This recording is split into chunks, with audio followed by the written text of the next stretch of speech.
तो स्टूडेंट्स, आज हम बात करेंगे एक ऐसे सब्जेक्ट के बारे में जो कि स्टूडेंट्स वर्ल्ड में एक बहुत ही कम पॉपुलर है, बट आज एक डार्क हॉर्स बन चुका है। आज वो टाइम आ चुका है जब आप देखेंगे कि 100 बच्चों में से आपके बीच में 70 बच्चों के आसपास इंजीनियरिंग पढ़ रहे हैं, 30 बच्चों के आसपास आपका आर्ट्स या फिर सीए अकाउंट्स वगैरह में जा रहे हैं। तो बच्चे बहुत कम प्रेफर करते हैं कि वो बीएससी करें, और जो बीएससी करते भी हैं वो ज़्यादातर फिजिक्स केमिस्ट्री वगैरह वगैरह में करते हैं। तो उन्हीं बीच कुछ बहुत ही ज़्यादा अच्छे कोर्सेज जो हैं वो खो जाते हैं। तो आज उन्हीं में से एक कोर्स के बारे में बात करेंगे जो कि है बीएससी ऑनर्स स्टैटिस्टिक्स। आज हम बताएंगे उसके करियर और उसके स्कोप के बारे में। ये कोर्स जो कि 10+2 के बाद किया जाता है जिन बच्चों ने मैथमेटिक्स पढ़ रखी हो, चाहे वो कॉमर्स बैकग्राउंड के हो चाहे वो साइंस बैकग्राउंड के हो। इसमें अगर आप देखें, अगर आपको जॉब अपॉर्चुनिटीज चाहिए अच्छी अच्छी, तो आपको इसके अंदर बीएससी के साथ साथ एमएससी भी करनी पड़ेगी। तो इनमें जो जॉब अपॉर्चुनिटीज है उसके बारे में कुछ बताएं। वो है ये, जैसे कि आप देख सकते हैं यहाँ पर, इनमें सबसे टॉप पे आ रही है जो स्टूडेंट्स को थोड़ा बहुत आजकल रेज में है, वो actuarial science. Actuarial science basically होता है इंश्योरेंस की जो पॉलिसीज होती हैं वो उनको डिज़ाइन करते हैं, वो एक्चुरी कहलाते हैं। इस फील्ड में मॉनेटरी बेनिफिट्स बहुत ज़्यादा हैं, एक आदमी बहुत अच्छा अर्न कर सकता है, और इसमें एडमिशन प्रोसेस भी बहुत आसान है। इसके एडमिशन प्रोसेस की बेसिकली डिटेल्स के बारे में बाद में बात करेंगे, लेकिन हम बता दें कि स्टेटिस्टिक्स का एक्चुरी के साथ क्या लिंक। जैसे कि अब आप यहाँ देख सकते हैं कि ये है एक्चुरीज के बेसिकली पेपर्स, और इनमें ज़्यादातर जो हैं वो स्टेटिस्टिक्स से रिलेटेड ही हैं। जैसा कि आपका हो गया फाइनेंशियल मैथमेटिक्स, हो गया प्रोबेबिलिटी एंड मैथमेटिकल स्टैटिस्टिक्स, हो गया मॉडलिंग्स, हो गया स्टैटिस्टिकल मेथड, हो गया।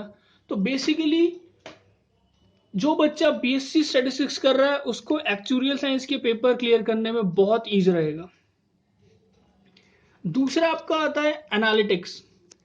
एनालिटिक्स के अंदर भी स्टैटिस्टिक्स का बहुत अच्छा रोल रहता है। डेटा एनालिटिक्स में हम डेटा को डील करते हैं, उसको एनालाइज करते हैं। तो उनको एनालाइज करने के लिए ज़्यादातर जो मोस्ट ऑफ प्रोसीजर हैं वो स्टैटिस्टिकल प्रोसीजर ही रहते हैं, और उनको स्टैटिस्टिकली सिग्निफिकेंट प्रूव करने के लिए हमें स्टैटिस्टिक्स की ही ज़रूरत पड़ती है।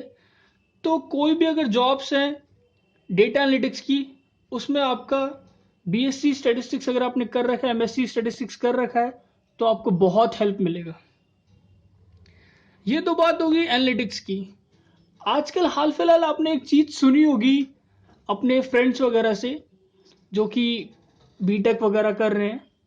तो कई लोग बीटेक करते हैं आपका सिविल इंजीनियरिंग में, इलेक्ट्रॉनिक्स एंड कम्युनिकेशन में, माइनिंग में, मेटलर्जी में, सेरेमिक्स में, कंप्यूटर साइंस में वगैरह वगैरह। तो उनके मुंह से आपने दो टर्म सुनी होंगी, एक कि यार हम कोर में चले गए, हम नॉन कोर में चले गए। तो ये कोर और नॉन कोर क्या है? कोर वो चीज़ है कि अपना कोर डोमेन किसी आदमी ने पकड़ रखा है। कि जैसे कि अगर कोई आदमी आपका सिविल में है और उसकी जॉब लग रही है एलएनटी या डीएलएफ या इन्फोटेक, मतलब किसी कंस्ट्रक्शन कंपनी, तो अपने कोर में जा रहा है। और आपका कोई कंप्यूटर साइंस का बच्चा अगर माइक्रोसॉफ्ट में जा रहा है, गूगल में जा रहा है, तो अपने कोर में जा रहा है। या ऐसी मेटलर्जी वाला, माइनिंग वाला अगर ओएनजीसी में जा रहा है, वेदांता ग्रुप में जा रहा है, तो अपने कोर में जा रहा है। बट आजकल इन नॉन कोर जॉब्स का और इन स्टार्टअप्स का बहुत ज़्यादा ट्रेंड चल चुका है कि किसी बच्चे ने ऑटोमोबाइल केमिकल माइनिंग पढ़ रही है और वो जॉब क्या कर रहा है? Data analytics. वो जॉब क्या कर रहा है? वो बिजनेस एनालिस्ट है। ये आपने बहुत सुनने को मिला होगा, मैं टीसीएस में जॉब कर रहा हूँ, कॉग्निजेंट में कर रहा हूँ, आईबीएम में कर रहा हूँ, वगैरह वगैरह। तो वो नॉन कोर चीज़ें पढ़ने से अच्छा अगर आप सीधा ही स्टेटिस्टिक्स पढ़ लें तो आपको कितना हेल्प मिलेगा वो जॉब पाने में। तो इसीलिए बीएससी स्टैटिस्टिक्स की अहमियत वैसे ही बढ़ जाती है कि जो काम एक्चुअली में एनालिटिक्स का करना किसको चाहिए? एक वो आदमी को जिसने स्टैटिस्टिक्स पढ़ रखी है। कर कौन रहा है? वो आदमी जिसने माइनिंग और मेटलर्जी पढ़ रखी है। अब आप खुद ही सोचिए कि कौन बेटर कर सकता है, और किसको कोई कंपनी पहले प्रेफर करेगी। बस कंपनियों का ये है कि उनके पास जो डिमांड तो है इस सब्जेक्ट की बहुत, बट सप्लाई उतनी नहीं आ रही, क्योंकि बच्चे ज़्यादातर ले नहीं रहे। वो इसको अंडर एस्टिमेट कर देना सब्जेक्ट को। और इसी का ही मेन पर्पस है ये वीडियो बनाने का, कि आपको बताया जाए कि ये भी आपके पास ऑप्शन है और बहुत अच्छा ऑप्शन है। तो नेक्स्ट पे हम जाते हैं clinical programming. Clinical programming medical research companies में, जैसे कि आपका ग्लैक्सोस्मिथक्लाइन हो गया, Johnson and Johnson, Cipla, Novartis, Sun Pharma वगैरह वगैरह कंपनी क्लिनिकल प्रोग्रामर हायर करती है। वो लोग जिनको सैस प्रोग्रामिंग आती है प्लस जिन्होंने स्टेटिस्टिक्स पढ़ रखी होती है, और स्टेटिस्टिक्स को बायोलॉजी में यानी कि एक बायोस्टेटिस्टिक्स की फील्ड में अप्लाई कर सकते हैं। अगला है बिजनेस एनालिटिक्स। बिजनेस एनालिटिक्स में मॉडल्स तैयार करने होते हैं, बिजनेस मॉडल्स, ऐसे मॉडल जो कंपनी को हेल्प कर सके, उनके बिजनेस को डेवलप कर सके, और उसमें रिग्रेशन का बहुत बड़ा रोल होता है। और स्टेटिस्टिक्स की बैकबोन रिग्रेशन सब्जेक्ट है, जो कि आपको 5 साल अगर आप स्टेटिस्टिक्स पढ़ोगे बीएससी प्लस एमएससी, तो आपको थॉरली रिग्रेशन पढ़ाया जाएगा और आप बहुत परफेक्शन आ जाएगी रिग्रेशन करने में और मॉडलिंग करने में। आप इजीली मॉडल डेवलप कर सकते हैं। ये तो अभी बात की गई कुछ प्राइवेट फर्म्स की और करियर एक प्राइवेट जगह में जाने में, प्राइवेट सेक्टर में जाने में। अब बात करते हैं उन लोगों के लिए जिनको गवर्नमेंट जॉब्स चाहिए, जो गवर्नमेंट जॉब्स के लोग एक ऑप्शन देख रहे हैं इंजीनियरिंग में, जहां आप देख रहे हैं कि आपके पास गेट के थ्रू किसी पीएसयू में जाने का मौका है या इंडियन इंजीनियरिंग सर्विस करने का मौका है। वहीं यहां पर भी ऐसा कुछ कम नहीं है। एसएससी का एग्जाम कई ग्रेजुएशन के बाद लोग देते होंगे, तो उन्होंने एक चीज देखी होगी, उसमें एक स्टैटिस्टिकल इन्वेस्टिगेटर की अलग से पोस्ट निकलती है।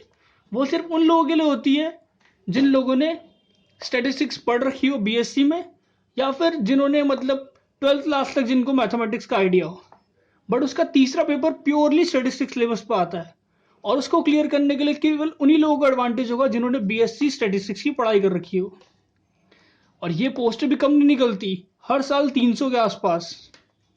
अगली चीज आ जाती है स्टैटिस्टिकल असिस्टेंट, जो कि स्टेट पब्लिक सर्विस कमीशन निकालता है, जैसे DSSP, Uttar Pradesh public service commission. तो यहाँ पर भी स्टेट्स के अंदर जितने भी आपके हॉस्पिटल्स होते हैं, वहाँ एक स्टेटिस्टिशियन की जरूरत होती है, क्राइम रिकॉर्ड ब्यूरो में स्टेटिस्टिशियन की जरूरत होती है, वगैरह वगैरह। तो वहां पर भी आप देख सकते हैं। अगला आ गया इंडियन स्टेटिस्टिकल सर्विस, जो कि एक ए क्लास पोस्ट है, जिसमें 5400 का ग्रेड पे है। तो उसका एग्जाम आपका यूपीएससी कंडक्ट करवाता है, और ये भी बहुत अच्छी मतलब सर्विस है, एज ए ड्रीम जॉब आप कह सकते हैं। नेक्स्ट चीज आ जाती है आपकी, जो कि स्टैट्स की प्योरली नहीं है बट सोशल साइंस से मिलती जुलती है, लेकिन इसमें भी स्टैटिस्टिक्स यूज होती है। वो हो गया आपका रिसर्च एनालिस्ट। केन्स करके कंपनी है आपकी, निल्सन करके कंपनी, जो कि सर्वे ऑर्गेनाइज कराते हैं और लोगों को सोशल रिसर्च की कई सारे नतीजे देते हैं। तो वो कंपनियां इन लोगों को हायर करती है। वहां पर भी प्राइमरीली उनकी रिक्वायरमेंट रहती है कि जिसको स्टैटिस्टिक्स की नॉलेज है उसको ज़्यादा एडवांटेज है।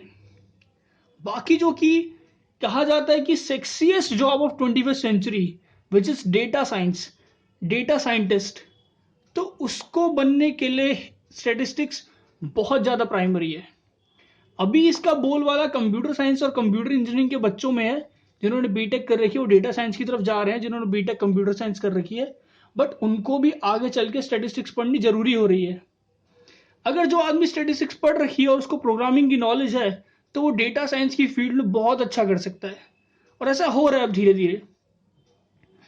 बाकी जो आपका एकेडमिक्स हो गया, रिसर्च हो गया, आप स्टैटिस्टिक्स को पढ़ के टीचिंग लाइन में भी जा सकते हैं।